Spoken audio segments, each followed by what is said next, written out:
बच्चों, राम लक्ष्मण परशुराम के तीसरे काव्यांश में लक्ष्मण की चंचलता प्रदर्शित हुई है और वह परशुराम जी का अपमान भी करते हैं। वियंस लखन बोले मृदुबानी, अहो मुनीस महाबट मानी। परशुराम की कठोर बातें सुनकर लक्ष्मण जी हंसते हुए उनसे कहते हैं, ओ मुनिवर, तो आप अपने आप को महान योद्धा समझते हैं। पुनि पुनि मोहे दिखाओ कुठारू, चाहत उड़ावन फूक पहारू। तुम मुझके बार बार कुठार दिखाते हो, फरसा दिखाते हो, चाहत उड़ावन फूक पहारू। ऐसा लगता है तुम फूक मार के पहाड़ को उड़ा देना चाहते हो। इया कुमड़ बतिया को नाही, जे तर्जनी देख मर जाही। यहाँ कोई कुमड़ बतिया या छुई मुई नहीं है जो तुम्हारी तर्जनी उंगली देखकर डर जाए, अर्थात आपके कठोर वचनों और फरसों से भयभीत हो जाए। देख कुठार सरासर बाना, मैं कुछ कहा सहित अभिमाना।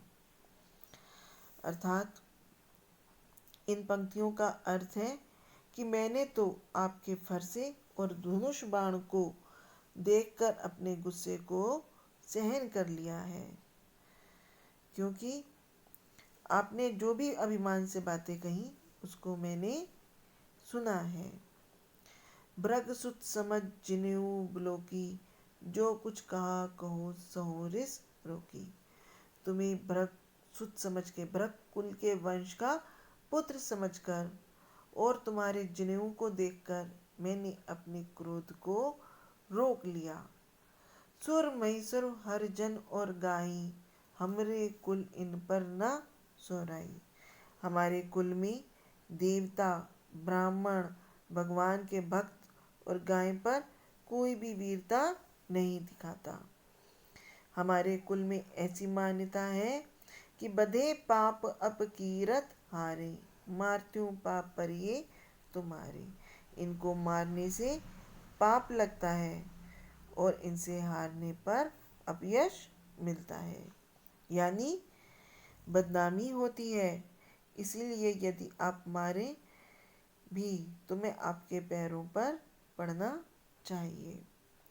कोटि कुलिसम वचन तुम्हारा, तुम्हारा एक एक वचन करोड़ों वृक्षों के समान कठोर है।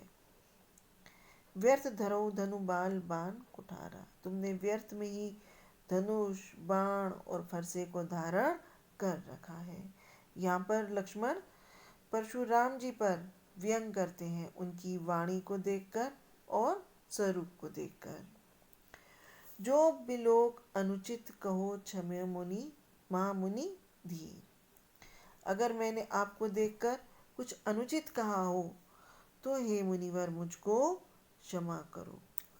सुन सरोष भृग समान बोले गिरा गंभीर। अगर मैंने कुछ अनुचित कह दिया है तो हे परम धैर्यवान मुनि, महामुनि, मुझे क्षमा कर दे। ऐसा सुनकर भृगवंश के मणि स्वरूप परशुराम जी ने क्रोध के साथ गंभीर वाणी में कहा। बच्चों, इस काव्यांश में भी तत्सम शब्दों की प्रचुरता है। मुनीस महाभट मानी, कुमण बतिया को, कछु कहा कछु कहुओ। कोटि कुलेस में अनुप्रास अलंकार है। कोटि कुलक्षम वचन तुम्हारा में उपमा अलंकार है तथा चौपाई छंद है। धन्यवाद।